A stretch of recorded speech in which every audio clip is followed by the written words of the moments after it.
Hello guys, pleasure to have you in this channel. I'm your instructor and this lecture is presented by Lifeology by Doctor of Medicine, and today we will learn about DNA as a hereditary material.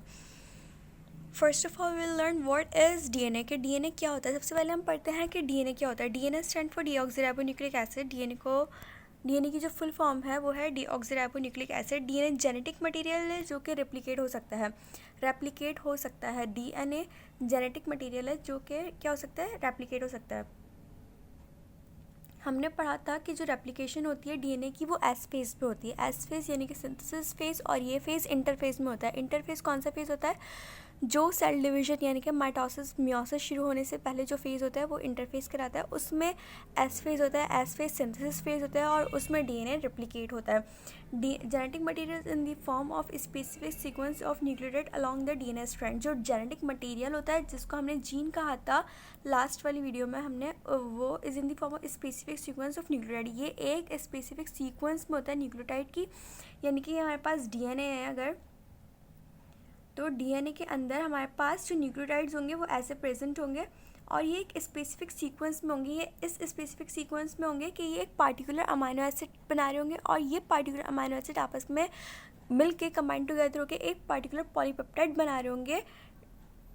ठीक है, DNA. और फिर ये पूरी DNA strand जो कि ये किससे मिलके बनी होती है? एक स्पेसिफिक सीक्वेंस ऑफ न्यूक्लियोटाइड से मिलके बनी होती है.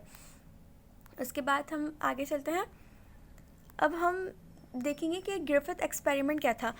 हमारे पास बहुत सारे एक्सपेरिमेंट होते हैं जो कि ग्रिफिथ ने दिया था. एवरे, एमसी मैकहार्टे, मैक्लॉयड और हर्शन चेज ने भी दिए थे एक्सपेरिमेंट्स.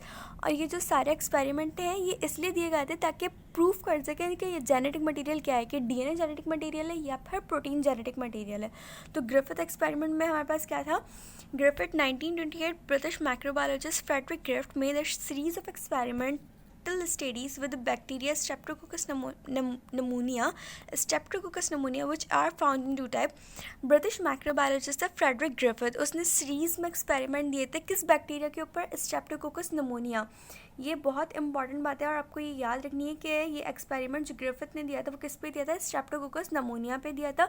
जो कि स्ट्रेप्टोकोकस निमोनिया की भी कितनी टाइप्स होती हैं? 2 टाइप्स होती हैं. एक होता है एस टाइप, दूसरा होता है आर टाइप. इसको एस टाइप यानी कि स्मूथ टाइप इसलिए कहते हैं क्योंकि इसके पास पॉलीसेकेराइड का कैप्सूल होता है.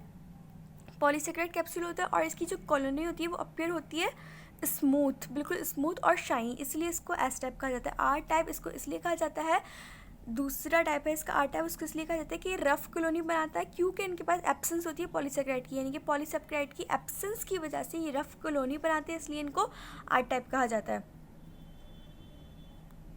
एक्सपेरिमेंटल स्टडीज़ क्या थी ग्रिफिथ एक्सपेरिमेंट की? वो ये थी कि when Griffith injected healthy mice with a strain of S type, all mice died. जब ग्रिफिथ ने इंजेक्ट किया स्ट्रेन, यानी कि जब उसने एस टाइप के बैक्टीरिया का स्ट्रेन बनाया और उसको इंजेक्ट किया हेल्दी माइस में, तो तमाम जो बैक्टीरिया थे, वो तमाम जो माइस थे वो डाइड हो गए यानी कि किल्ड हो गए. फिर इसने जब आर टाइप को दोबारा इंजेक्ट किया माइस में, तो फिर माइस ने कोई शो इफेक्ट नहीं किया.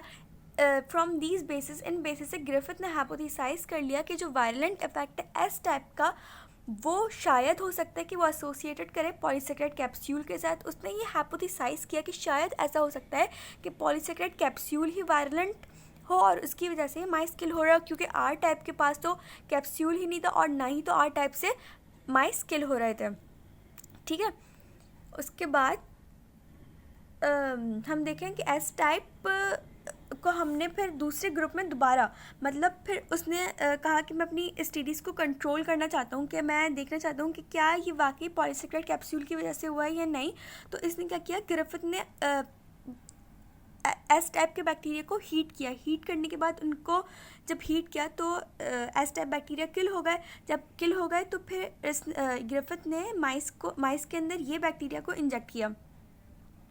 ये बैक्टीरिया इंजेक्ट करने के बाद क्या इफेक्ट आया? कोई इफेक्ट नहीं आया. मतलब जो माइस थे वो अलाइव के अलाइव रहे, वो किल्ड ही नहीं हुए. उसके बाद फाइनल कंट्रोल के लिए इसने ब्लेंड किया आर टाइप जो कि लाइव बैक्टीरिया थे किसके साथ? आर टाइप जो थे वो लाइव बैक्टीरिया थे. आर टाइप लाइव बैक्टीरिया को इसने ब्लेंड किया heat killed S type bacteria के साथ। और जैसे कि हम जानते हैं ये दोनों स्ट्रैंड्स जो है वो नॉन वायलेंट ही थे। ये दोनों स्ट्रैंड्स कैसे थे, नॉन वायलेंट थे, यानी कि कोई भी वायलेंसी शो नहीं कर रहे थे। लेकिन जब ये माइस के अंदर इंजेक्ट हुए तो एक बहुत ही अनप्रेडिक्टेबल रिजल्ट आया कि जो वो माइस ने डिजीज़ शो की, और बहुत सारे माइस तो ऐसे थे जो डाइड हो गए, किल्ड हो गए। तो इससे तो इस पे फिर उसने क्या देखा कि जो ब्लड है किल्ड माइस का वो शो हो रहा था बहुत सारे लाइव एस टाइप बैक्टीरिया को, जो कि वायलेंट बैक्टीरिया थे। फिर उसने क्या फाउंड किया इस इंफॉर्मेशन से कि जो पॉलीसेकेराइड कैप्सूल है उसके अंदर कोई ऐसी चीज़ छुपी है जिसकी वजह से वायलेंसी शो हो रही है, यानी कि जो एस टाइप बैक्टीरिया है वो वायलेंट हो रहा है, कि जो है वो material heat killed S type bacteria से लिविंग आर टाइप बैक्टीरिया में पास हो रहा है। कोई ऐसा मटेरियल तो है पॉलीसेकेराइड कैप्सूल के अंदर कि कोई कि एस टाइप बैक्टीरिया से जो कि हीट किल्ड है उससे वो मटेरियल लिविंग आर टाइप में जा रहा है। तो इससे ग्रिफिथ ने ये फाउंड किया कि जेनेटिक मटेरियल कोई ना कोई है, लेकिन उसको ये नहीं पता कि था कि जेनेटिक मटेरियल है क्या। तो अब हम देख लेते हैं ट्रांसफॉर्मेशन की डेफिनेशन क्या होती है। The transfer of genetic material from one organism to other by which genetic material of recipient is alter is called transformation. यानी कि जब आप जेनेटिक मटेरियल को एक ऑर्गेनिज्म से दूसरे ऑर्गेनिज्म में ट्रांसफ़र करोगे और जो रेसिपिएंट है अगर उसका जेनेटिक मटेरियल चेंज हो रहा है तो ये क्या है, ट्रांसफॉर्मेशन। यानी कि जब हमने एस टाइप जो कि हीट किल्ड था उसको जब हमने ब्लेंड किया किसके साथ, अलाइव आर टाइप के साथ, तो इन दोनों की जेनेटिक मटेरियल आपस में क्या हुआ है, चेंज हुआ है। और जो आर टाइप था वो रेसिपिएंट था, रेसिपिएंट का जेनेटिक मटेरियल क्या हुआ, अल्टर्ड हो गया, इनके बिल्कुल चेंज हो गया। और फिर ये जब चेंज हुआ तो इसने क्या किया, वायलेंसी शो कर दी। तो इसी को हम क्या कहेंगे, transformation. Thank you guys, please like and subscribe this channel if you found this video helpful. Okay, bye.